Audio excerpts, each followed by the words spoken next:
ত্রয়োদশ জাতীয় সংসদ নির্বাচন আগামী বছরের ফেব্রুয়ারি মাসে নির্ধারিত সময়েই হোক, সেটা প্রত্যাশা করেন জামায়াত আমির ডাক্তার শফিকুর রহমান।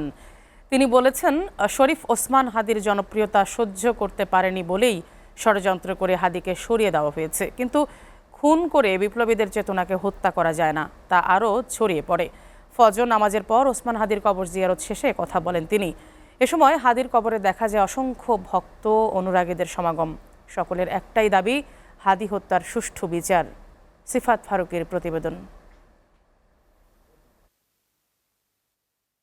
রোববার ফজর নামাজের পর জামায়াত আমির ডাক্তার শফিকুর রহমান যান হাদির কবর জিয়ারত করতে। এ সময় জামাতের অন্যান্য নেতাকর্মীদের উপস্থিতিতে তিনি মোনাজাত পরিচালনা করেন এবং হাদির জন্য দোয়া করেন। দোয়া শেষে জামাত আমির বলেন, বিপ্লবীদের খুন করে তাদের চেতনাকে রুখে দেয়া যায় না। এমনই একটা নির্মল চরিত্রের ছেলে যে আসলেই অনেকের অন্তরে জায়গা করে নিয়েছিল। অনেকের ভালোবাসাটাই সম্ভবত তার জন্য কারো কারো ক্ষেত্রে সহ্য করা কঠিন হয়ে গিয়েছে। এজন্যই তারা ষড়যন্ত্র করে দুনিয়া থেকে তাকে উঠিয়ে দিয়েছে। কিন্তু যারা বিপ্লবী, তাদেরকে খুন করে বিপ্লবের চেতনাকে খুন করা যায় না।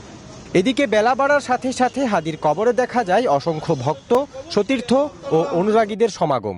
দূর দূরান্ত থেকে অনেকেই আসেন হাদির কবর জিয়ারত করতে। এ সময় কান্নায় ভেঙে পড়েন অনেকে। উনি আমাদের প্রাণের স্পন্দন, আমরা যা মন থেকে আমরা চাইছি উনি তা বলছে।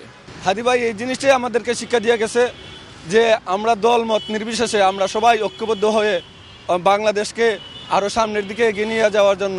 তার যে অনুভূতি, অনুপ্রেরণা, আমরা সারা জীবন পৃথিবীতে যতদিন থাকবো সেই সিস্টেম অনুযায়ী আমাদের বেঁচে থাকে হৃদয়ে।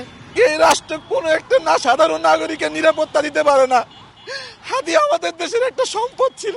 সকলেই হাদির প্রতি এমন নিষ্ঠুরতার তীব্র নিন্দা জানান। সবার একটাই দাবি, হাদি হত্যার সুষ্ঠু বিচার হোক। সিফাত ফারুকি, SA TV, ঢাকা।